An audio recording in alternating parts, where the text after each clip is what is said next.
नहीं, मेरी लड़की ने सुसाइड कर दिया है, ये खबर आई है। हाथ जोड़ती रही, माँ बाप हाथ जोड़ते रहे, हमें एक बार दिखाओ, हमारी बच्ची का मुंह एक बार दिखाओ।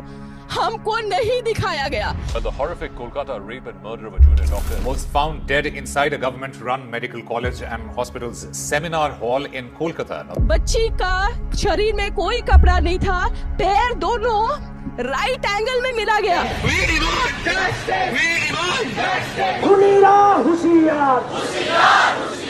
चश्मे को कूटा गया, जिसकी वजह से आंखों से खून निकल गया, गला दबाकर मारा गया। नमस्कार, आप सबको स्वतंत्रता दिवस की हार्दिक शुभकामनाएं। आजादी का अमृत महोत्सव मना रहा है भारत और ये हमारे देश का 78वां स्वतंत्रता दिवस है। लेकिन जो टॉपिक मैं उठाने वाला हूँ आज एज ए जर्नलिस्ट, वो थोड़ा सा हार्ड है, क्योंकि जब मैं इस विषय पे चर्चा कर रहा था तो लोग मुझे बता रहे थे कि इस टॉपिक को अगर तुम आज यानी कि 15 अगस्त के दिन उठाते हो, ये तुम्हें निगेटिव इमेज की तरफ ले जाएगा। लेकिन फिर मैं एक किताब पढ़ रहा था, तो फिर मैंने उसमें पढ़ा कि ना जाने इस देश की आज़ादी के लिए लोगों ने क्या क्या सुना है और सुनने के बाद अपनी जान की कुर्बानी तक दे दिए, शहीद हो गए इस देश के लिए। तो फिर इस देश की सच्चाई बताने में एक पत्रकार को हिचकिचाना कैसा? अगर आज़ादी के 78 साल बाद भी अगर हमारे देश के लोग रोडों पे सो रहे हैं, इसका मतलब है कि हम कामयाब नहीं हैं, हमारे देश के पिछले नेताओं ने काम नहीं किया।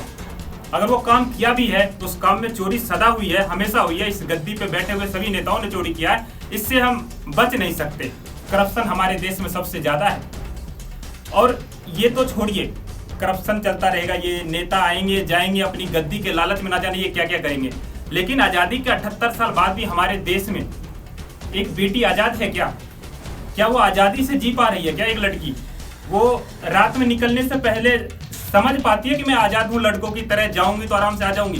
क्या घर वाले उन्हें सुरक्षित रूप से जाने दे रहे हैं? घर वालों की चिंताएं नहीं है क्या हमारी बेटी को लेकर के? जरूर है, अवश्य है। और ऐसा नहीं है कि सिर्फ उत्तर प्रदेश में लड़कियां सुरक्षित हैं या फिर बिहार में लड़कियां सुरक्षित नहीं है। हर स्टेट में पेरेंट्स की नजर में ये डर बैठा हुआ है कि आज भी हमारी बेटी सुरक्षित नहीं है। रिक्लेम यही करना है कि स्ट्रीट हम लोगों का है, मत टोको मत रोको। ये तुम्हारे बात नहीं है कि हम लोग सुनेंगे कि रात 11 बजे के बाद तुम लोग मत निकलो। तुम कौन होते हो बोलने वाली?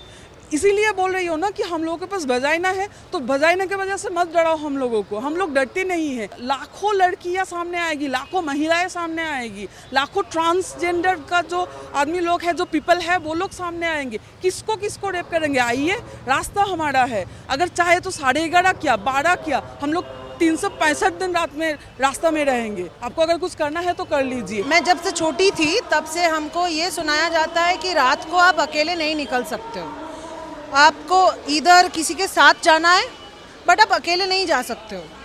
तो हम यही कहना चाहते हैं कि रात को हम आज सारी महिलाएं अकेले रहेंगे यहाँ पे, कोई हमें रोक टोक नहीं करने वाले। कल हमारा इंडिपेंडेंस डे है और आज हम ये इंडिपेंडेंस, अपना इंडिपेंडेंस छीन के लेना चाहते हैं। हमें तो यही कहा जाता है कि एक अच्छी सुशील लड़की होने के लिए रात को बाहर मत निकलो, ऐसे कपड़े मत पहनो, ऐसे बैठो वैसे बैठो।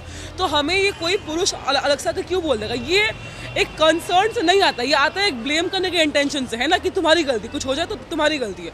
तो हम ये बस ये कहना चाहते हैं कि रात को ये सड़कें जितनी मर्दों की हैं उतनी हमारी भी हैं। हाथ में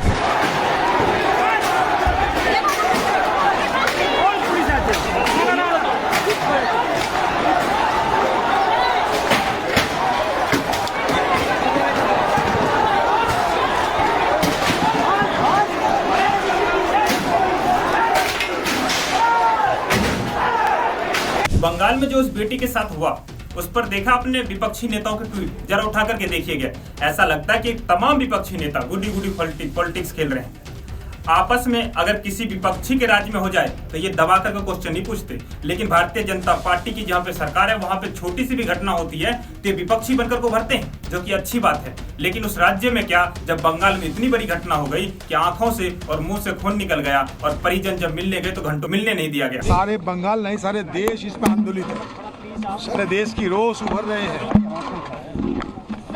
कानून व्यवस्था की हालात बदतर होते जा रहे हैं। जो पहले हम लोग शिकायत करते थे वो सही निकले। सर, आपको लगता है सरकार सक्षम नहीं है? बिल्कुल सक्षम नहीं है, सिर्फ नहीं, ये सरकार सब हर चीज में अनदेखी कर रहे हैं। मैं ये नहीं कह रहा हूँ कि भारतीय जनता पार्टी के राज्य में जब घटना होती है तो विपक्ष आवाज क्यों उठाता है। आवाज उठाना चाहिए, हमारे लोकतंत्र की आजादी है ये, और इसकी सबसे बढ़िया खूबी यही है कि हम आवाज उठा सकते हैं, आलोचना कर सकते हैं। लेकिन सवाल ये भी है कि जब विपक्षियों के राज में होते हैं तो विपक्षी उस पर कड़ा एक्शन क्यों नहीं लेता है। आज बंगाल में जो घटना हुआ है उस पर डॉक्टर हड़ताल पे है, इसका खामियाजा कितने लोग भुगत रहे हैं, कितने लोग ऑपरेशन थिएटर में इंतजार कर रहे हैं उन डॉक्टरों का और ऑपरेशन नहीं हो पा रहा, उनकी जो जानें जा रही है उसका जिम्मेवार कौन है।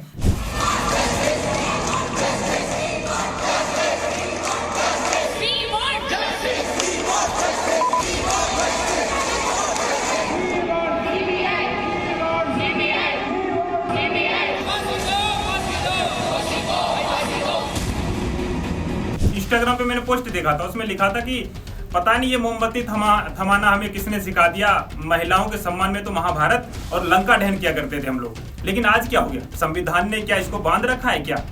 उसमें स्पीड बढ़ाने की ताकत नहीं है कि नेताओं में क्या जल्दी जल्दी इन केसों को सॉल्व करे। लेकिन सच्चाई तो यह है कि 78 साल बाद भी ये नेता सिर्फ अपने हक की लड़ाई लड़ने के लिए तैयार हैं, लेकिन जो इनको वोट देते हैं उनके हक की लड़ाई बिल्कुल नहीं लड़ते। अगर इनके साथ कुछ हो जाए, इनके नेताओं के साथ कुछ हो जाए, फिर देखिए कैसे लोग रोड पर निकल पड़ते हैं। लेकिन अभी शांत हुए बैठे हैं।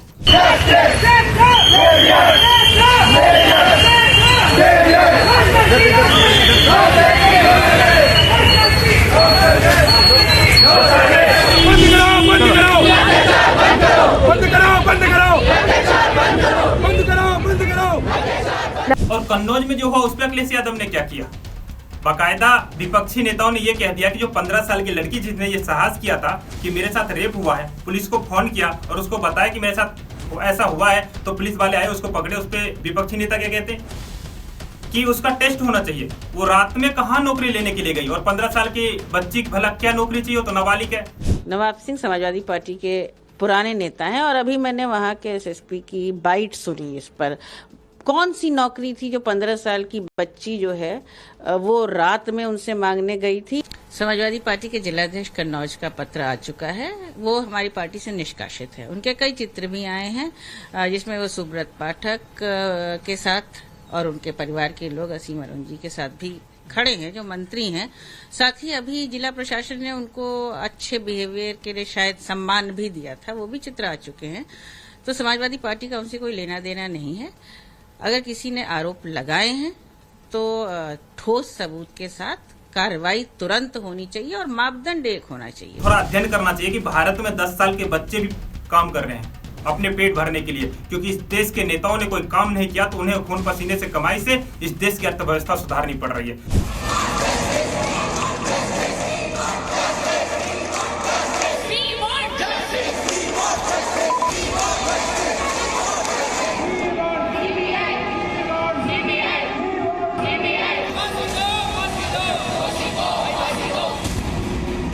खैर, इस वीडियो पर आप क्या सोचते हैं? और देश के 78वें स्वतंत्रता दिवस पर सिर्फ हम 2 टॉपिक लेते हैं। एक तो क्या रोड पे आज भी लोग नहीं सो रहे हैं, दूसरा क्या महिलाएं और लेडीज अभी भी सुरक्षित हैं। आपको लगता है कि 78 साल बाद भी इस फील्ड में जितना काम होना चाहिए, इस चीज पे जितना काम होना चाहिए, वो हो पाया? कमेंट करके जरूर बताएं और ऐसे तमाम खबरों के लिए देखते रहिए चेतना मंच। बहुत बहुत धन्यवाद।